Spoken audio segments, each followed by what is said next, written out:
I'm Big Rick Stewart. Welcome to the podcast for the Wine Country Saturday Soundtrack. It's a radio show that I do every Saturday at KVYN 99.3 FM, 99.3 The Vine in Napa Valley. You can stream from 993thevine.com. You can search for KVYN on TuneIn. You'll hear fun music and great information, including 10 at 10, a Beatles brunch at noon, songs from my days at Live 105, KFOG, KFOX, new songs, and more.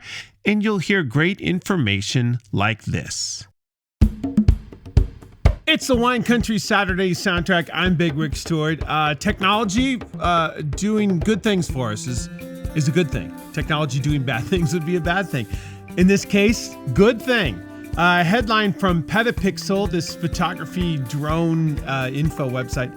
AI drones will detect sharks and alert California beachgoers. Yeah. Okay. So they're trying this out.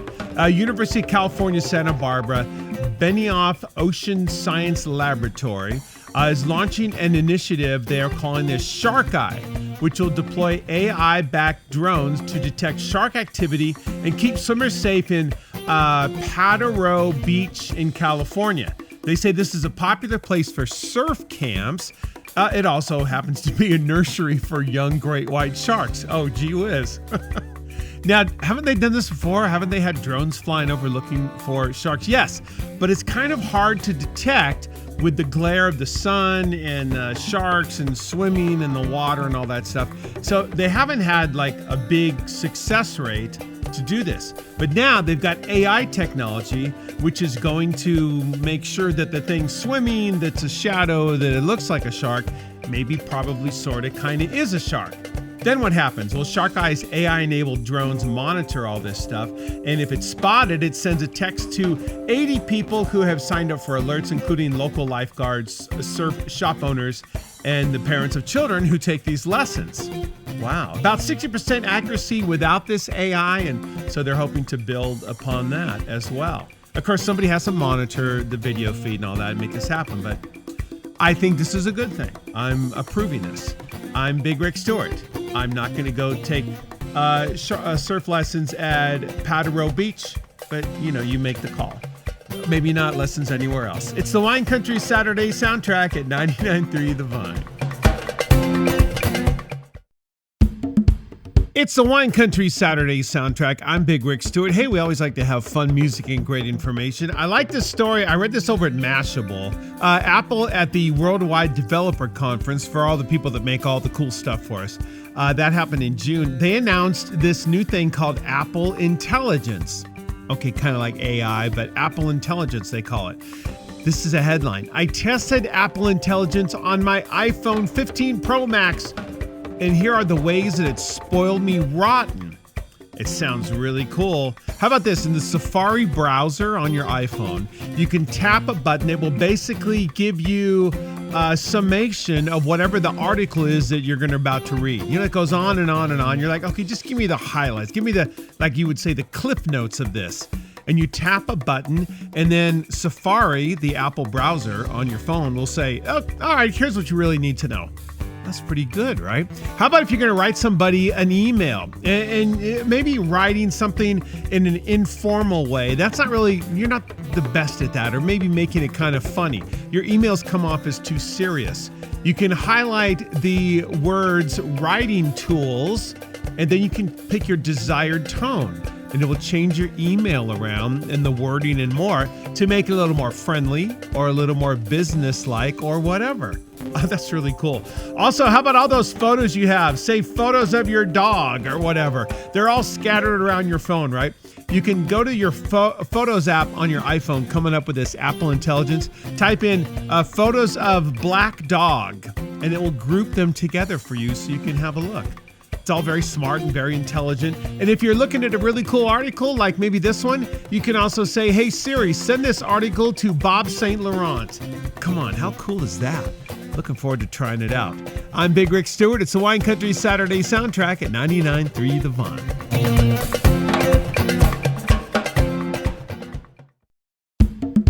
It's the Wine Country Saturday Soundtrack. I'm Big Rick Stewart. Coca-Cola have released a new flavor. And I don't know. about that. I don't know. Sometimes I think they just release weird flavors to get noticed by people like this guy, and then I talk about it. It gives them free press. They're not really thinking this is going to take over the world. What do you think? Coca-Cola popcorn flavor. I saw this at a website I've never seen before, but I think it's true. Dexerto, Dexerto. Coca-Cola have released a new flavor, and despite its popularity among some customers, they say some aren't so sure about it. You probably haven't seen this. I'm going to tell you why. The new flavor is called popcorn. It is a super buttery flavor, reminiscent of everyone's favorite movie snack, of course. The news is shared by popular food blogger Snackolator, who said, I love drinking some Coca-Cola with popcorn, so it makes sense. But then it also doesn't make sense because it's in the Coca-Cola itself. So he asked his audience what they thought about this. One Instagram user had a suggestion for trying the new drink, saying, it's kind of weird. Maybe you could just try soaking popcorn in cola and then drink it. All right. One said, as much as I'd want most of these new things in America, I'm thankful we don't have this one proclaimed. What's that all about? Well, this new flavor evidently is only available in Germany. You know where it might be? It might be in Las Vegas. In Las Vegas, right on the strip, there's this Coca-Cola shop, and you can do flights of Coca-Cola, like just how you do flights of beers and whiskeys and wine and stuff. You can do flights of Coca-Cola. And you see families and kids in there all the time, and they have all these weird flavors. Maybe they have popcorn. Maybe they don't. I'll keep them separate. Thank you very much. And make mine a diet. I'm Big Rick Stewart. It's the Wine Country Saturday soundtrack at 99.3 The Vine. It's the Wine Country Saturday soundtrack. I'm Big Rick Stewart. I don't know if you've been hearing about this, but if you heard about it, you were certainly looking forward to it. Now, I guess this whole thing is not going to happen. Prince documentary is dead in the water. Prince is the musician. After 4 years of production due to what they say dramatic factual inaccuracies. And this story is from Variety. A 6-part Prince documentary for Netflix was in the works, and they've been working on it for quite a while. Now they say dead in the water after representatives for the late artist's estate claimed a first cut of the film was filled with what they call dramatic factual inaccuracies and sensationalized renderings of certain events from his life. Oh, gee, Hollywood does that? Oh, my God. Shocking, right? That's really unfortunate, though. The deal for the documentary called for 6-hour series. The people that were behind this actually made 9 hours, so they see that was a violation of the agreement. Netflix is trying to work all this stuff out, but it's not easy. And they could release this evidently without the music of Prince, but who would want to see that? So to have the music of Prince, the Prince estate has to kind of be on board. To make things even more complicated, Prince died without a will. His estate is kind of split into 2 different parties, handling 2 different things. But everybody says that the whole thing is just not good, and so they all nixed it. They maybe wanted more control, and the estate felt the documentary is not sufficiently positive. I could see that. Prince, while he was alive, and now the Prince estates, both have been very tight about controlling rights to his music and taking down YouTube videos and more. So they have gotten together and released some things that you can check out as a Prince fan. But I was looking forward to this. But right now, not going to happen. All right. I'm Big Rick Stewart. The music lives, though. It's the Wine Country Saturday soundtrack at 99.3 The Vine.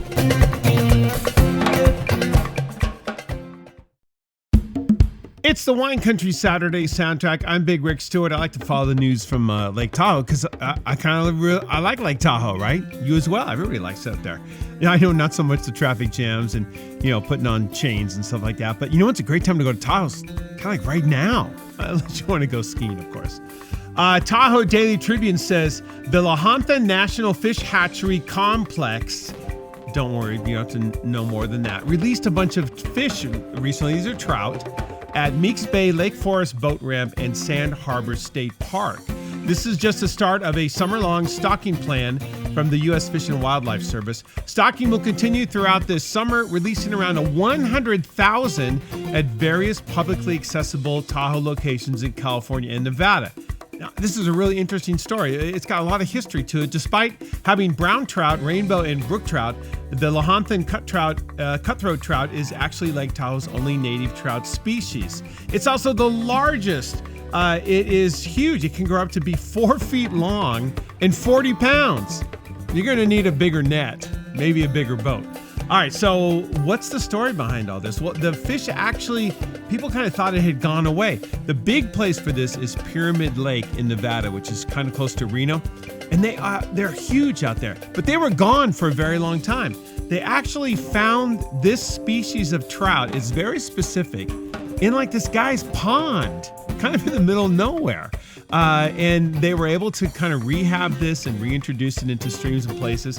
So to have this come back at Lake Tahoe is a really big deal, and it's pretty exciting. And the officials up there say that they're looking to look forward to the growth, survival, and distribution of this threatened fish. We have much to learn and understand about the LCT and their home waters of Lake Tahoe. Wow, this is such a great story. All right, I'm Big Rick Stewart. Little wildlife story in the mix today. It's the Wine Country Saturday soundtrack at 99.3 The Vine. It's the Wine Country Saturday soundtrack, fun music and great information. I'm Big Rick Stewart. I got an update for you from Hollywood Reporter on one of the most popular streaming shows ever of all time, ever. The people behind Squid Game have given out this information. First of all, you should know, this series ranks first all time among Netflix series, regardless of language, both in views, 265.2 million, measured by total viewing divided by running time, and total watch time. People have watched this show 2.2 billion hours. Wow. Over its first 13 weeks of release. That is just wild, right? All right, so when can you watch the next season? Well, here you go. The show's second season, there's only been one so far, scheduled to premiere December 26th. They say that is like one of the most popular days for streaming shows. I guess you think about it, like, yeah, I think I streamed a lot on December 26th. Netflix and Squid Game's executive producer, writer, and director also announced that a third and final season will premiere in 2025.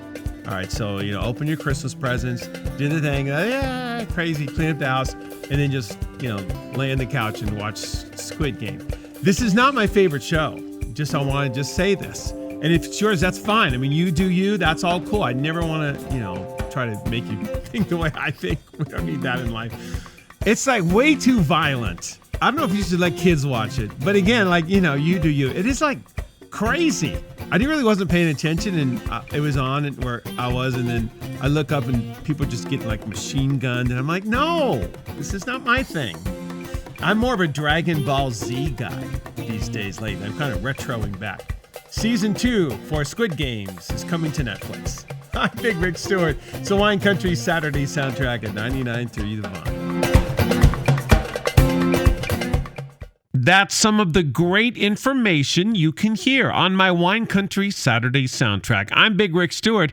Check out the show every Saturday, 99.3 FM in Napa Valley. You can also listen from 993thevine.com or KVYN on TuneIn. Thanks for checking out the Wine Country Saturday Soundtrack podcast.